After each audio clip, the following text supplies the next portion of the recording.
Hey, Brandon, what would your DJ name be if you were a DJ? So I'm bouncing back and forth, and I think halfway through my career I would mix it up. I thought about this a lot. DJ Mouth Knife, and then halfway through my career I would switch it up to DJ Knife Mouth. And I have two different album cover arts that evoke both mouth knife and knife mouth. Why did he have an answer prepared? Just immediately. I thought about that a lot. Welcome to the MoxStars podcast. I am Menace, one of your hosts, and I'm here with Rampage. Yes. Teom LORWYN podcast. Let's get it. And next to me, I have Annihilator. Sound effects. Oh, he did it! He said his catchphrase. Do you have a hip-hop air horn? Welcome to the show, everybody. This is the MoxStars podcast, the #1 podcast on the internet for Magic the Gathering, Dr. Pepper, and LORWYN spoilers. Big news this week. We've had a lot of new cards, and so that's our show today. We're going to be talking about LORWYN Eclipsed, all the good stuff, all the bads. No. Scratch that. We're not talking about anything bad. If you'd like to support the show, you can find us on YouTube, where you can like, subscribe, and ring that bell for more notifications. You can also find us on all podcasting platforms, where you can give us a 5-star review, and make us look super duper cool so that new people can find the show. You can also support us on Patreon by becoming an official Pepperhead for $3 a month. You can support the show, have your name turned Dr. Pepperhead on the Discord server, and join in our Wednesday webcam wizardry on the Discord server, jam games with the MoxStars every single week. Earn those Pepper points, redeem them for in-game actions or for the sweetest tokens on planet Earth. If you need more information on that, you can jump on the Discord server, jump into the Wednesday webcam wizardry channel, and everything is pinned right there. Yo, real quick, I gotta give a shout out. We played pick cards from your favorite set and put them into your Wednesday webcam wizardry deck. Shout out UWP Court using the Dark as his favorite Magic the Gathering set and putting those cards in and going undefeated on game night. All-star athlete, phenomenal. Yes. Using the Dark cards. I got killed by an eel with weird fire breathing. It was so awesome. I got to witness part of this game, and I just jumped in. They were playing on the server, and I was at work, and I was like, I'm just gonna jump in and see what the hell's going on, right? I jump in, and he's like, I'll cast this card with banding and first strike. And I was like, what? What is happening? And then he kept casting cards from the Dark, and I was just like, he's winning this game. He is winning. He's the Dark Lord. It was very cool. Very cool. Yeah, it was super rad to watch and be a part of. I didn't get to see the end of it, but I saw the writing on the wall. All right.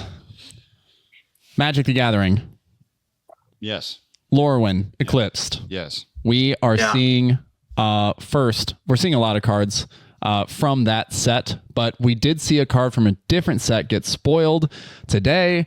And good luck, all you listeners out there, in getting your hands on it, because it is the sickest store championship promo that I've seen in quite some time. And it's an Ocelot Pride. Rampage, I feel like you have some feelings. Oh my God, so good. We were talking a little bit before the show, so I don't want to steal Annihilator's thunder here. What a hilarious card to make textless. Oh, yeah. Yeah, this takes me back to, speaking of LORWYN, great tie-in here, both things. The Store Championship textless promo card during LORWYN was Cryptic Command. Yes. Which was hilarious because it had just came out. Nobody knew all of the modes. And it's a very weird card, and it's like a very salty card. So people are casting this card. It's like the big art, no text at all. And they're like, yeah, I'm going to tap all your creatures. And they're like, I don't trust you. Yes. I don't know what this does. We didn't have phones back then, which was like the thing. It's like everyone had their flip, like Motorola Razor, and it's like, what does that card even do? Because they had been doing those from like 2009, and it was fine because some of them were like Pyroclast. Damnation. Yeah, it was like, okay, we know what this is. And then this was a cryptic command. You're like, that has 8 lines of text. It was hilarious. Like when it happened, I remember that. It was hilarious.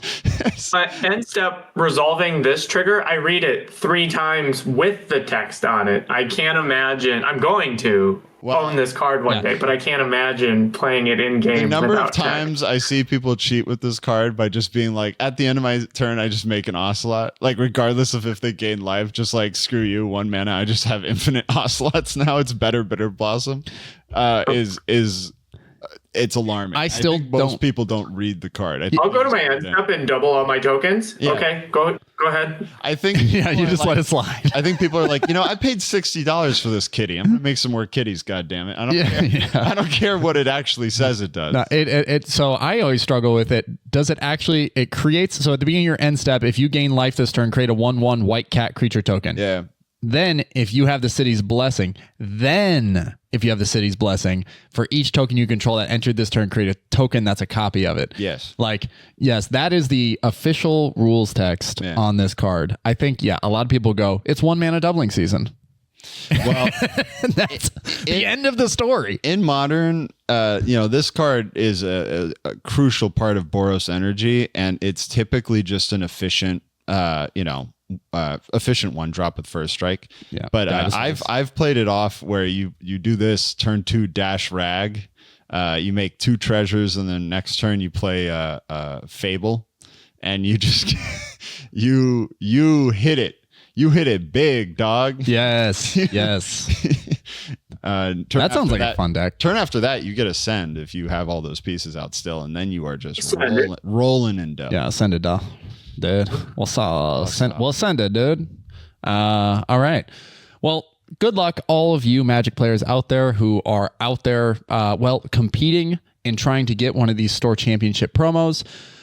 It's beautiful. It's going to be awesome. It's going to be really cool to see at the table when someone does bust it out. But again, man, what a crazy card to put as a store championship promo. Just no one knows what this actually does. It's 1 mana doubling season. All right. Now to the real meat of the subject. LORWYN Eclipsed has arrived. And there are a lot of really great things to be said about it.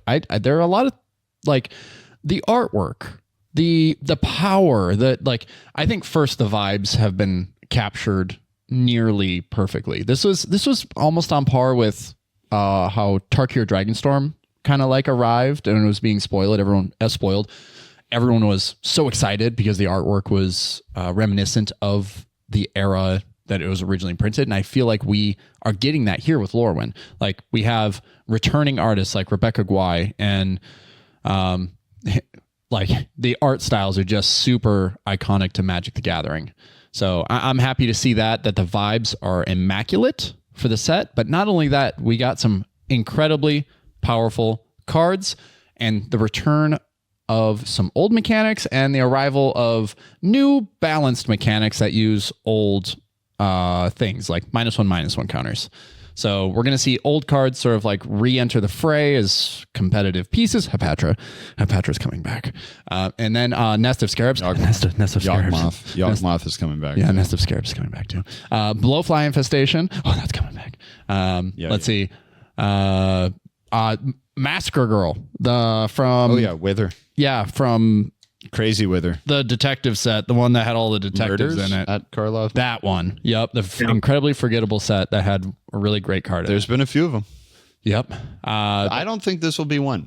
No. I'm very excited for this set. This was probably my most anticipated set for this year. LORWYN was the set that I started playing Magic the Gathering in. My first commander was Nath of the Gilt Leaf.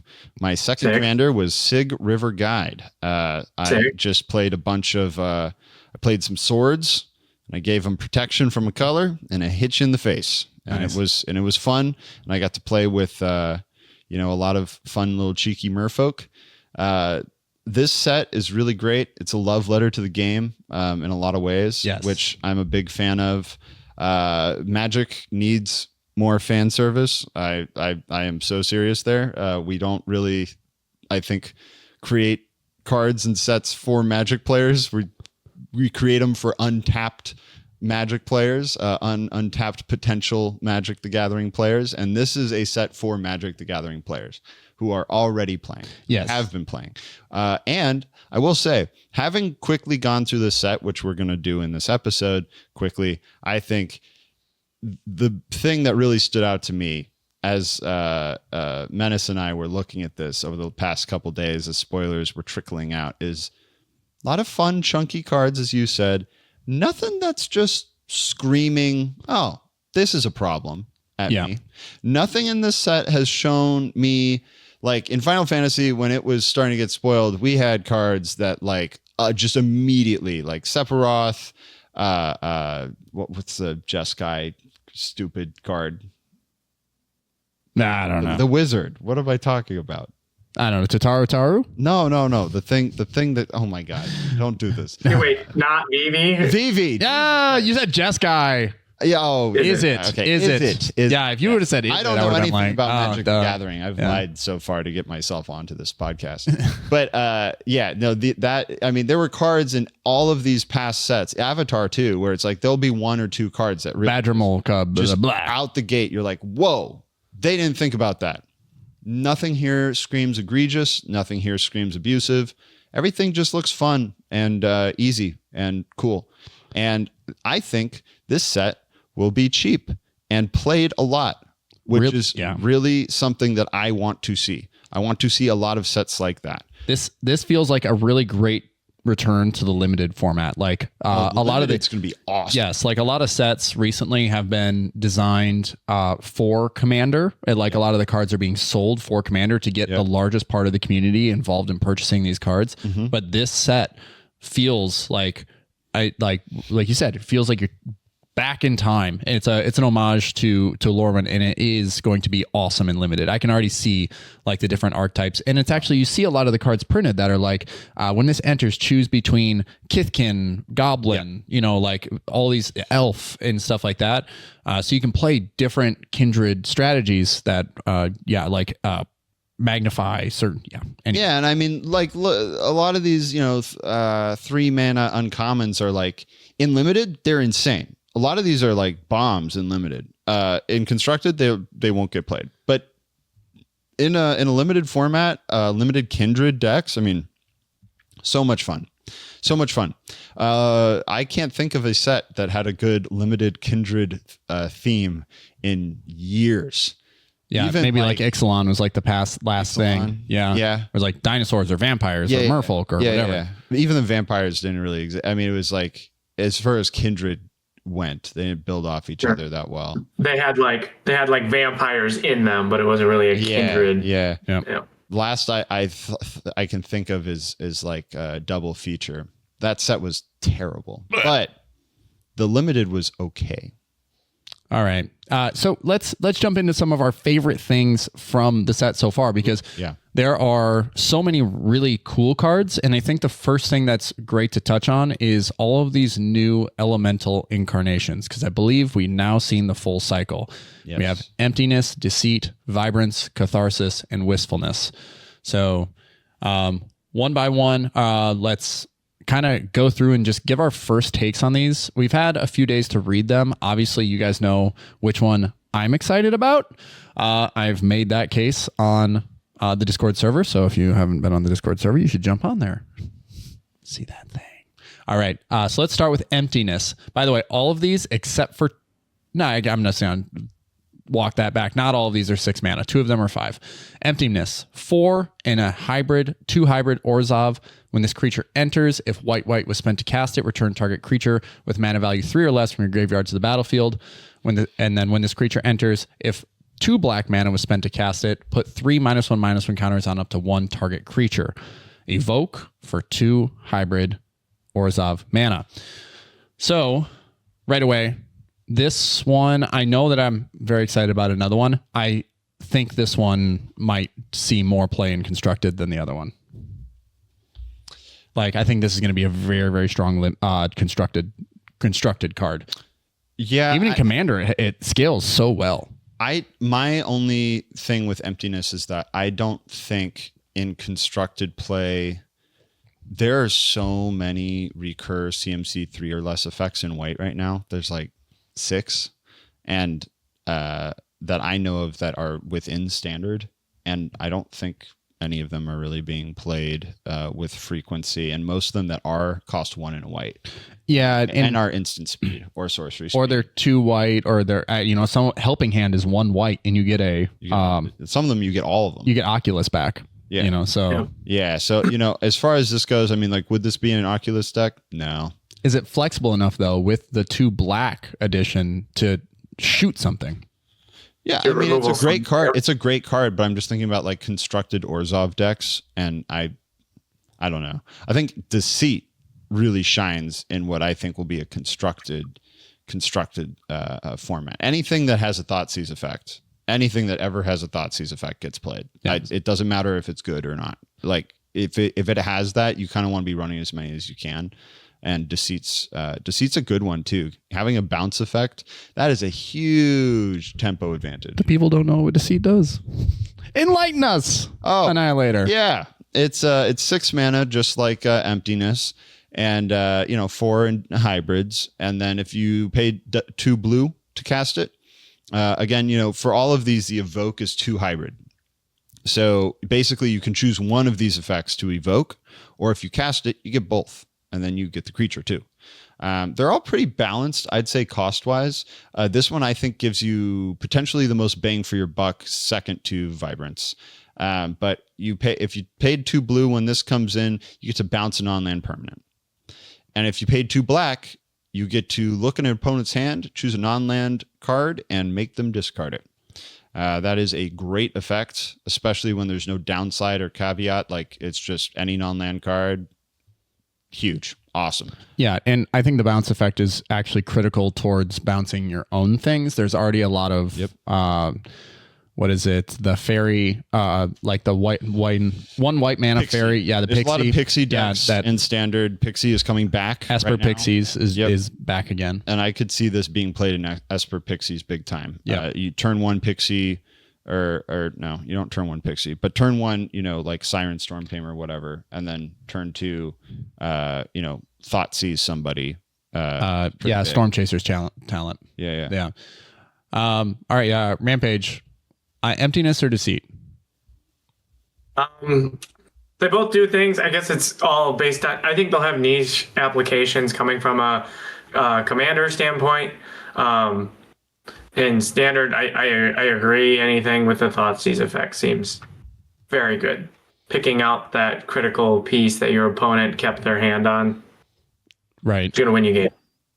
Yeah, I'm of the volition, like I'm of the mind that I think Emptiness will see more commander play, Deceit will see more constructed play. Absolutely. Sure. Yeah. All right, now the big bomb. Yeah. The big bomb. Oh yeah. All right, this is the one. This is the one of all 5 that you're gonna want to play. Yep. The hype is real. Are you ready? It's Vibrance. Oh, it's 3 and 2 Gruul. An elemental incarnation. That's a 4/4 that says when this creature enters, if red was spent to cast it, this creature deals 3 damage to any target. When this creature enters, if 2 green was spent to cast it, search your library for a land card, reveal it, put it into your hand, you then shuffle. You gain 2 life. Wow. Evoke for the same 2 hybrid, and then it's a 4/4. But this is nuts. Go Rampage. I see you want to say something. Go ahead. You two are going to have to explain yourselves because maybe and constructed play is something I'm ignorant to. 60 card formats I don't play a lot of. Yeah. If you're talking about this as a commander card, yes, you are going to have to explain yourselves because I'm going to fight you on it. Why? Explain yourself. It's a good effect. I'm not saying it's not a good effect. Yeah. But the best card in the set, I think you're crazy. So I haven't made a claim that this is the best card in the set. However, one person did. I have. Yeah, one person did. I used to play Legacy Lands. Legacy Lands was a Gruul deck, built around, doing a Dark Depths combo, locking your opponent out, playing like a Tabernacle and stuff like that. You needed specific land tutors. It's hard to do. There's not a lot of good ones. All of them cost 2 mana. This is a new one. It also bolts something.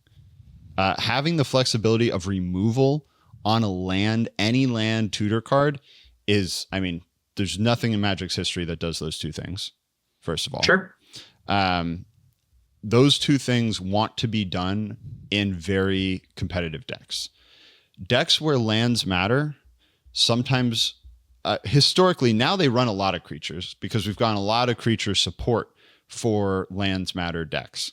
But now, having something in these colors for that is, like I said, a love letter to the game. Lands decks used to be Gruul.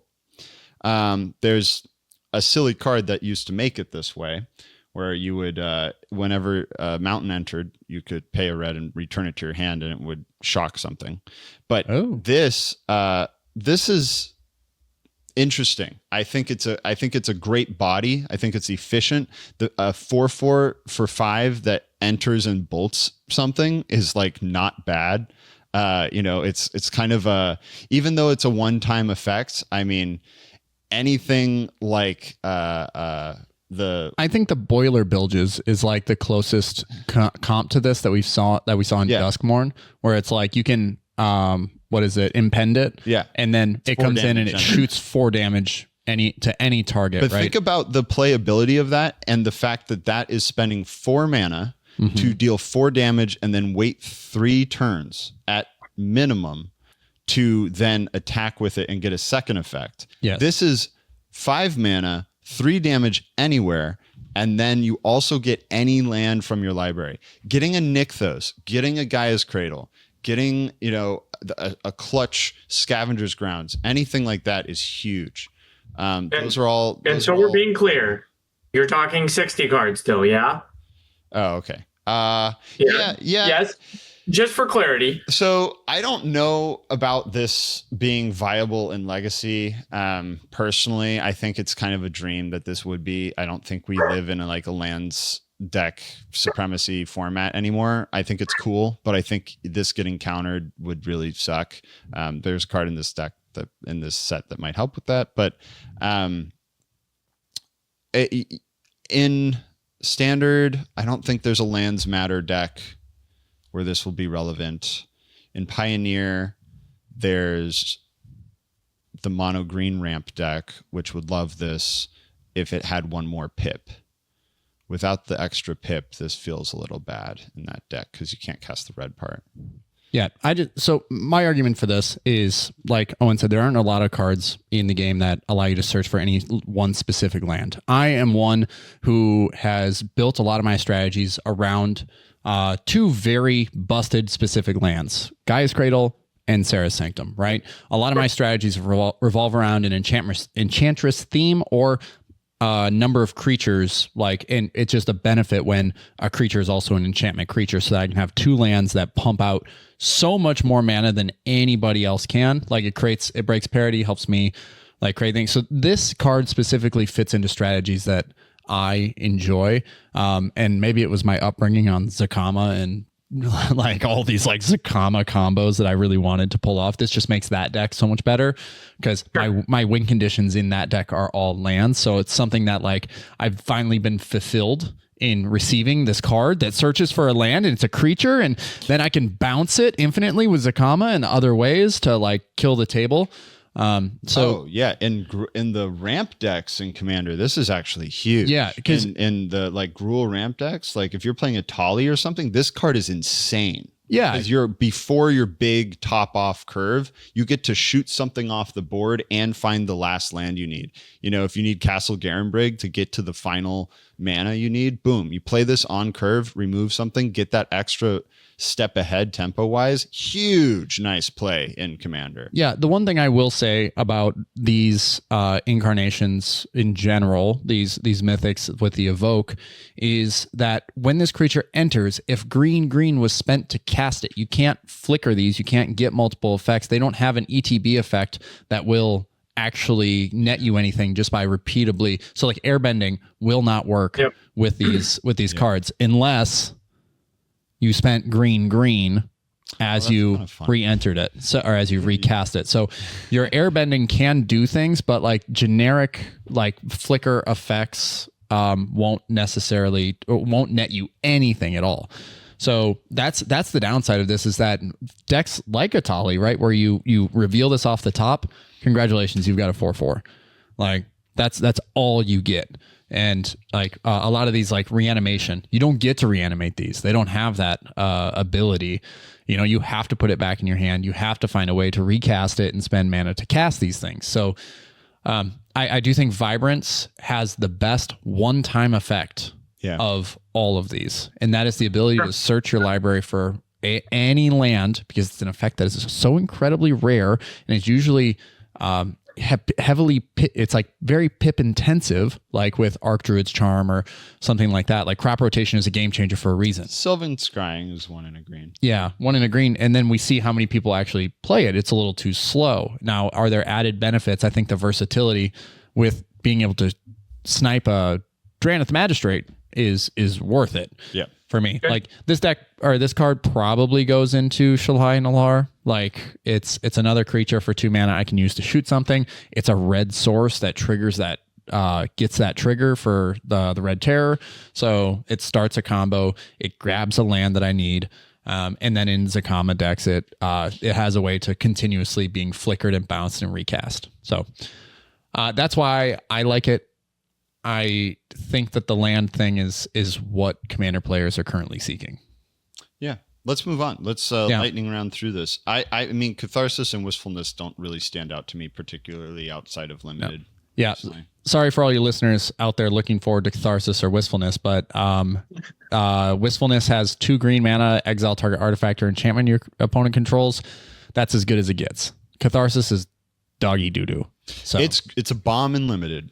Yep, it's a big bomb in Limited. It'll win you a lot of games, but no one's playing that in any other format. No, outside of this, it just does not a lot. There's a couple mythics in this set that are like, I guess you could call that a mythic if you wanted to. Yeah, like technically, it's got the orange symbol on it, like mirror or whatever it is, mirror form. You know, and the Lockmare. The Lockmare is like, yes, that's like barely a rare. I don't understand. Yeah. So let's go ahead. Let's talk about some mechanics that are on their way back, or new mechanics in general. We have -1/-1 counters and how they interact with Teom. So let's.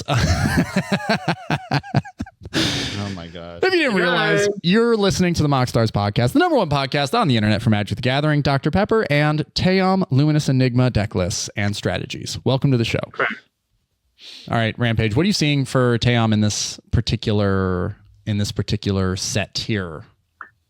Okay, so we have the classic problem where we read a card coming up from a new set that says enters with counters. Yes. And everyone and their mother goes, that meme with the butterfly, I don't know what it's from. Oh yeah, is this? Yes. Is this Teom? Is this the Teom card? That's the question we ask every time. And I think in this set, there is some real answers yes to that question. Yep. Dawnheart Dissident is one we can start with. But this is our first look into the blight mechanic. So to blight something, when you blight 1, you put a -1/-1 on a creature you control. Hey, that triggers a Patra. Yeah, it does. It's very good. Being able to blight now on an ability, so something repeatable. So if there's a world where you get a way to untap this, or you can reanimate it and give it haste, all things Teom wants to do already, I think there's real juice here. I think there's a world where we introduce Village Bellringer back into Teom lists. Mm-hmm. I think there's a path. There's like having a Devoted Druid as your main combo line, which is what I've been on for quite some time. Yeah. Adding another like a catalyst, something that like starts your infinite combo rolling. It's nice having 2 options, right? Something happens to the Devoted Druid, or you just can't find it with your mills and your tutors.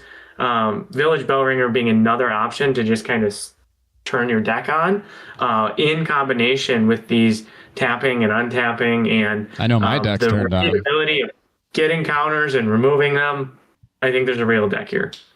I did it. Say it again. No. No, Okay. just don't acknowledge him. Just keep rolling. Good insight. The other card. I say the other. There's like 10 cards in this set that do Tam stuff. Abigail, Eloquent First Year. This is one we got to be careful with. Is this a Tam card? Takes a little more work, but it's giving out counters that you can later remove. Flying First Strike and Lifelink. People are talking about this card. People are talking about this card in terms of cEDH viability and stuff. Being that, you know, it gets out quick, does stuff. You put things on it. It's big, and also when it enters, it can nuke somebody else's thing. I think that's pretty cool. I think it's nifty. I don't think it's super viable personally, but there's been a lot of talk about it. I think it's cool. I think it's a cool card. I don't know how viable it is in the cEDH world. So Abigail's really good. It's going to be really, really good in a lot of controls, like recursion, control, like, and then we talk about like that giant that enters and makes all creatures lose all abilities, and the humility giant is something else. That's weird because that's a permanent effect. Yes, and that's really hard to keep track of. This is too. Like this is these are counters. The problem with the giant is I tend to dislike effects where it's just like this card enters, all of your copies become copies of a thing. It's like, how do I note that? What am I doing on my board? That giant enters and all of your opponent's creatures just permanently become 1/1s with no abilities. It's like, okay, but now he's going to be playing new creatures. You got the old ones that are all little humility creatures. It's like you got to now turn your board into before giant and after giant stuff. I just think that Abigail in general, in Teom specifically, right? It enters, you can, like, when you recur it, you can hit something else, and that is generally part of the issue with the deck, is getting enough counters for the activation. So what do you hit? Like, what has a downside? Like, what can you hit with Abigail that when you make it lose all abilities actually gains an upside? You know, so that would be my question: is it an include, or am I just hitting a commander, right? Or am I just giving someone else's thing? That's the thing. It's at instant speed. The recursion would happen at instant speed, so you can hit something and just zap it and say no. But it doesn't stop ETB triggers. This is a very similar situation to like Final Showdown. Which, I mean, I really love Final Showdown, but Final Showdown can't stop something on the stack or an ability that's gone on the stack. So, Abigail. So I think the beauty of Abigail, real quick, is that I forgot to mention is the flexibility of the fact that early game, what this does is you basically put up a standoff where you can play this card on curve after they play out like some Dranith Magistrate or something. Ragavan. And then boom, that thing is also a flying first strike, so they can trade, but it can't do anything else. It loses its abilities. Late game, if you have a big body out and you play this and you've already gotten the effect of that body, whatever it is, now it's flying first strike lifelink. So, you know, if you have a big creature that you've already kind of used, late game flickering this and just punching through with that is huge. I mean, it's really versatile. I mean, you can step up your crew or, you know, cut down the opponents with one thing, which is really nice. So this one I've been a little on the fence on. It's not the perfect card, but I'm gonna tee this up really quick. Boom! Get out of here, Ication Money Changer. If I ever see it in another deck again, I'm going to freak out. Now that we have Moon Shadow and the Bristlebane Battler, there is zero reason any Teom list ever should be playing the Ication Money Changer. Yeah, the Money Changer dies. It's dead. It's gone. It's a third string card. Yeah, and you know, you don't play for an ability. You don't play third string cards in Teom. Teom is a first string kind of deck. There's no room. So if you like Moon Shadow, or if you like Ication Money Changer, you're about to love Moon Shadow, because for 1 black mana, you get an elemental 7/7 that has Menace. 1 second, let me press the button. Yes. Yep. And it enters with 6 -1/-1 counters on it.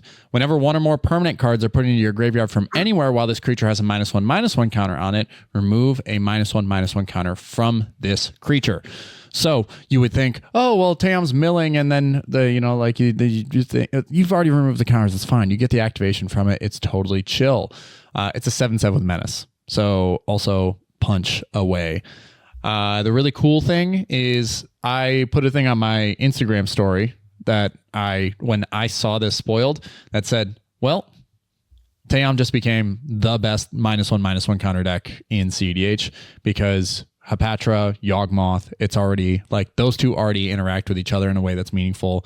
And now you have Moonshadow with cards that already combo with Yawgmoth, like Nest of Scarabs, where Moonshadow and Nest of Scarabs creates 6 1/1 Scarabs in Tam. So then you get a bunch of counters, a bunch of bodies. Yeah, on ETB. For 1 mana. For 1 mana. The other thing is talk about constructed play real quick. In 60 card, Moonshadow is very relevant. Yeah. The card that this is an homage to is Death Shadow. Death Shadow. The downside of Death Shadow is that you have to literally effing kill yourself. That is the downside of Death Shadow. You gotta lose enough life. You have to die. You have to literally set yourself to like 3 to have a good threat, and it has no abilities. Doesn't have menace, doesn't have trample, doesn't have any sort of evasion or protection. This enters, it is immediately, you can play it on turn 1, which is also huge. Death Shadow, you cannot play on turn 1. You can play it on turn 3. Sometimes I've seen people play it on turn 2. You don't want to do that because then it just gets removed. You want to play it once it's not boltable. This thing you could play, early and it's still boltable or whatever. But with fetches and with cycling, I mean, this thing is quicker than Death Shadow. You don't have to kill yourself to do it. You might kill yourself anyway because you're still fetching and cycling, whatever, Street Wraith and whatever. But, doing that, you can play both. And this has menace, which really is the downfall of Death Shadow in my experience. I've played against that deck a lot, playing Jund, playing Rhinos, playing all kinds of decks throughout modern history, and I've never really been that scared of Death Shadow. Moonshadow scares me a lot more. This is a killer constructed card, and I think maybe in Standard it could even see play. Oh, in Standard it's going to see a lot of play, and let me tell you why. 1 black mana, this comes down to 1/1 with menace. If you're on the play, good luck, player 2, because your second turn after they put a body down, right, Moonshadow can now come through because for 1 mana you don't get 2 bodies anywhere. So there's no blocking this. Yeah, unless you stick it to it with like one of the best 1 mana instant removals we've gotten in a while in this set as well. Yep. But whenever one or more permanent cards are put in your graveyard from anywhere, while this creature has a -1/-1 counter on it, remove a -1/-1 counter from this creature. Let me introduce you to Overlord of the Baelmerk on turn 2. So you're gonna turn 1 Moonshadow, turn 2 Baelmerk, and then gain card advantage off of the Baelmerk, remove a counter from this, punch for 2. And then there's like... You don't remove a counter. You remove potentially 4. Whenever 1 or more permanent cards. Oh, it's 1 or more? Yeah, so with an effect. So you get to remove 1. If it was... Now, yes, if it was just like whenever 1 or more or 1 goes there. But there are also all these little like fetch lands throughout the course, like through, in Standard at the moment, like Escape Tunnel and stuff like that, where it's just like... Moonshadow is... I mean, the obvious combo here within this set is right above it. We've got Bitter Blossom in the set. So when you have a turn 1, turn 2 Bitter Blossom, you have bodies that are just going to be, have evasion, be very aggressive, ready mono to black. block with and die, and every single time it happens, you're losing a counter. Yeah, sorry, we're probably not going to talk about anything other than the TAM cards today. Let's but I like Celestial Reunion in this row too. But yeah, it's just, we have Moonshadow here. I do think with, things like Nest of Scarabs, you do get a lot of really explosive potential in Commander. So this is a card that not legendary can create copies of if you'd like. You can, the -1/-1 counters are only a benefit to if you build within that strategy. So Hapatra likes this. Yeah, I think this is a really great card. Has a lot of versatility in a lot of different formats. If you draft this, or if this is your pre-release foil, congratulations. You have probably just gone 4-0. Go up above Bloom Tender there. Celestial Reunion, I actually see as being very good. Green Sun Zenith is an insane card. It's a crazy, crazy card. This isn't Green Sun Zenith, but it's very easy to pull off in the deck that likes Green Sun Zenith the most, which is Elves. Before you get into this, we do have to give Rampage props for his prediction of Behold as a mechanic. Yes. I said this the other day. Yes. I was like, it's crazy because if we go back, what is it, 3 episodes? No, it was last episode or the episode before. 2 episodes at most. You said we were talking. I think it was last episode. Yeah. Well, yeah, the wrap up. Yep. We were talking about I was talking about how a lot of the time, what Wizards does is they start keywording abilities that become more frequent as they make more cards. And you were like, well, Behold is clearly something that they've set the stage for. This set is beholding. There's beholding everything. Everything's being beholden. There's a cycle of Behold cards. There's not just a cycle. It's everywhere. I mean, this is, I think, the best Behold card in the set. I really, really like this card. It's super efficient. 1 in X to tutor for a creature X or less. Huge. If it's typal with the creature that you are tutoring for and you've Behold 2 of those, you get it out on the battlefield. Yeah. And even at sorcery speed, again, this is just Green Sun Zenith for Elves. It's just another Green Sun Zenith for Elves. They don't need a Court of Calling. They can just do this.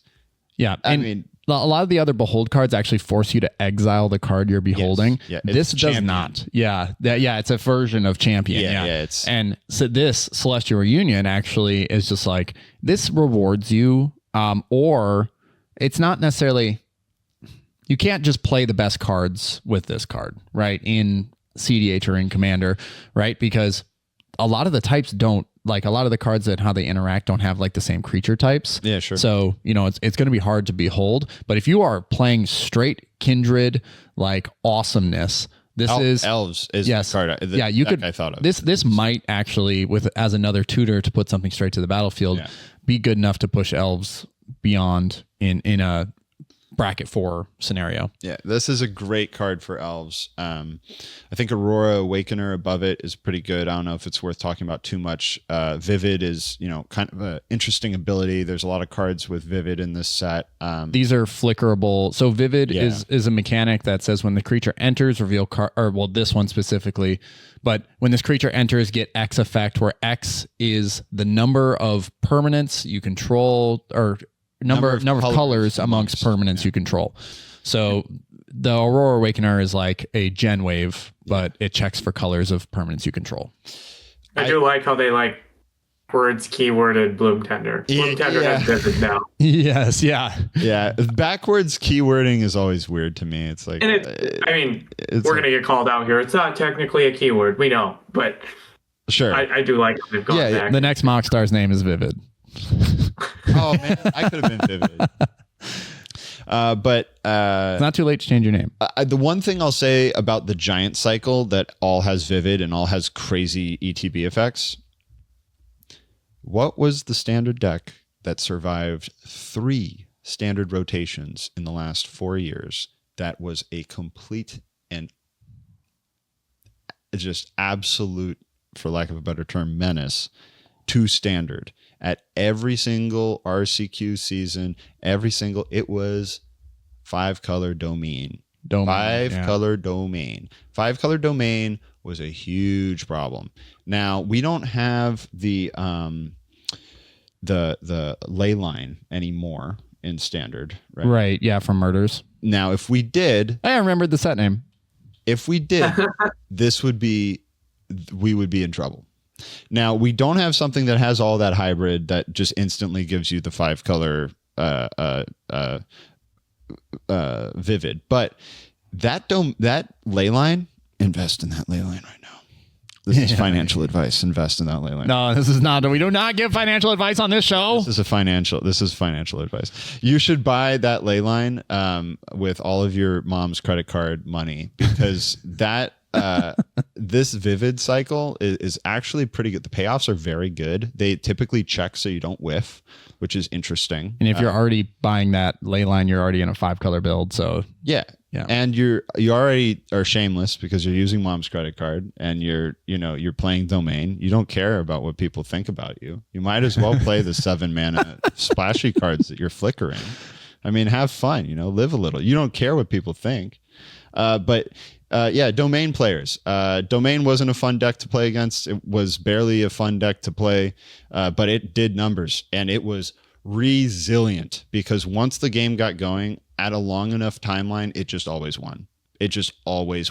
Standard decks rarely have that effect. They typically, kind of pitter out. There's a vivid card that's very reminiscent of the Stampede, or the one that, it's like you get X 3/3 beasts where the Saproling factory thing that has affinity for forest. Oh yeah, gnarly. Yes, that thing is crazy. Yeah, the nursery. Woo. Yeah, it has landfall too. No, there are a lot of really great cards in LORWYN. The last one that I think we have time for, which I don't think, we haven't really talked about any red cards. The Squelcher is whatever. Everybody's talking about Squelcher. Let's talk to me about Squelcher in 6 months. Talk to me about Squelcher. That's all I'm going to say. I think that's the conversation to have about Squelcher right here, Hexing Squelcher. It's 1 in a red for a Goblin Sorcerer 2/2 that says this spell can't be countered. Ward, pay 2 life. Spells you control can't be countered. Other creatures you control have ward, pay 2 life. Everyone's hyped on it. Yes. People are losing their minds over this card. They're saying it could be $60. It could be, blue players want this banned. Okay, Maldhound, let me tell you, this is not going to be the case. This is just not going to be the case. Put your panties back. Are you ready for the saltiest card you've ever seen in your life? Hexing Squelcher will ruin everyone at the table's day. I'll tell you this right now. It's not.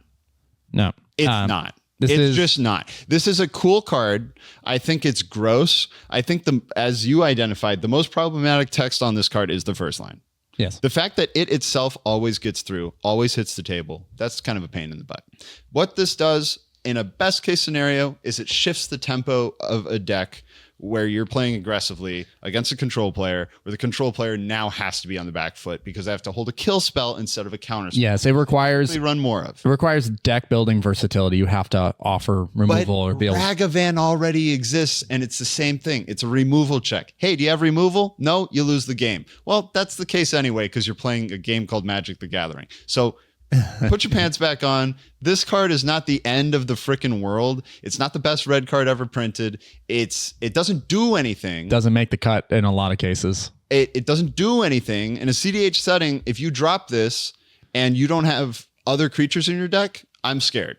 It's better than Spider Pump. Pump. If you drop this and you're playing like Goblin Ball or whatever, I'm not worried. Damnation still gets your ass. Like this, like I don't know, man. Yeah. I think again, check back in 6 months. I bet this will be a $10 card. Yeah, or less. So the last card that I want to talk about is actually a hybrid card in Simic. So this is a Mother of Runes sort of effect on a Gorgon Wizard. This is Tam Mindful First Year. Oh, yeah. So 1 in a hybrid Simic, legendary creature Gorgon Wizard 2/2 that says each other creature you control has hexproof from each of its colors. And then you can tap and target creature you control becomes all colors until end of turn. This is incredible. We just talked about the Emerge mechanic, and we just talked about like how valuable it is to have that ley line. Now imagine if you had something that could just you mean Vivid? Yeah, the Vivid mechanic. This procs the Vivid mechanic, and it is a Mother of Runes but on crack because it provides static coverage for your board. This is an insane card. I think one of the main things that I thought when because I saw this card with you earlier today, and I called it out as, again, I thought elves. If you are going wide in a green token deck and you play this card, typically green's most difficult problem is blue players. and other green players because they can't get through. If all of your green and blue creatures have pro green blue naturally, that's kind of gross. That's kind of really gross. And then the other thing is that it doesn't say another target creature when it taps. So it can protect itself from a bolt. Yeah. So it's Giver of Runes can do that too, right? Or no, Mother of Runes does itself. Yeah. Mother of Runes does itself. But Giver can do Yes. colorless. That's the thing. Yeah. But still, the other thing is for constructed play, the one relevant card from Spider-Man at this point, the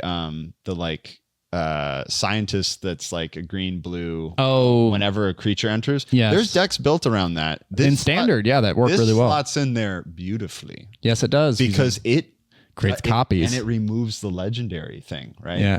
Yes, it does. Yes. So you play 2 of these, you're done. You're all pro everything. You're all pro green blue. You cannot be interacted with. And if you got 2 of those untapped, oh brother, you're good. Your whole combo engine is protected for the rest of the game. All right.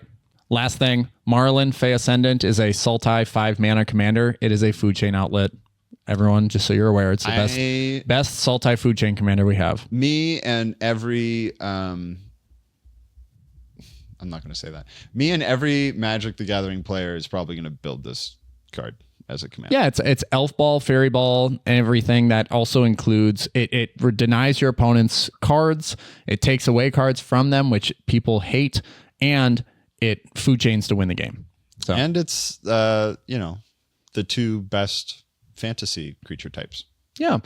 Well, we'll circle back on this. We'll be talking about LORWYN for the next couple weeks as new and more things come out. Well, I'm sure we'll see some secret layers come out as well. We'll see. The whole set has not yet been spoiled, so there are still plenty of things to be happening with the set. We're very excited. The artwork is impeccable. The vibes are impeccable. And the big takeaway, I think, if Wizards of the Coast is listening to this, which they always are. They're listening to us because the MoxStars. They heard me last week talk about beholding. They're listening. Yes. Yeah, they amended the entire set that's been in the works for 3 years because they said, hey, didn't that one guy on that one podcast? The MoxStars podcast is never wrong. We're only early. So the one thing I will say about this is that look at the excitement. Look at the buzz that this set is receiving from the general public, your demographic, your players. Just stop doing dumb Star Trek stuff, okay? Look at the IP you've created and how excited people are for it. And none of these cards are even close to the power level of Final Fantasy. None of them. The average common in this set is like it's like a micro common from Final Fantasy. It does like a third of what those cards do. Yeah. And the hype for this set is off the charts because it's a real Magic IP. Yes, it's a real Magic IP. You will sell more than you sold of Tarkir Dragonstorm, which was before Final Fantasy, the highest selling grossing set of all time. Okay, and now Final Fantasy eclipsed that. Is there a chance that LORWYN eclipses Final Fantasy? If LORWYN does, if LORWYN does, that was cute. Yeah, thank you. If LORWYN does eclipse that set in terms of sales, I think we're going to see a sea change from WHAAAAAAAT. I truly. Yeah, I do think Morrow needs to retire. Well, that's a bigger conversation. And everybody's been saying that for a very long time. Yeah. But I'm just saying this really... Tune in next week where we talk about Morrow's retirement. This has been the MoxStars podcast, the #1 podcast on the internet for Magic the Gathering and Dr. Pepper.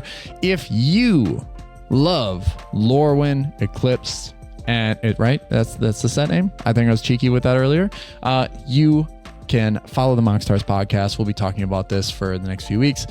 Support us by finding us on YouTube, where you can like, subscribe, and ring that bell for notifications. You can also find us on all podcasting platforms, where you can leave us a 5-star review to make us look super duper cool. And you can support us on Patreon by becoming an official Pepperhead for $3 a month. Have your name turned Dr. Pepper Red on the Discord server. Support the show. Join the Discord community. Drop a deck list. We love working on deck lists in the Discord server, and we love jamming games in the Discord server. So join the Wednesday Webcam Wizardry group.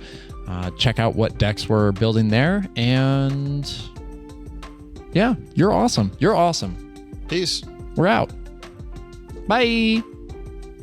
Godseeker.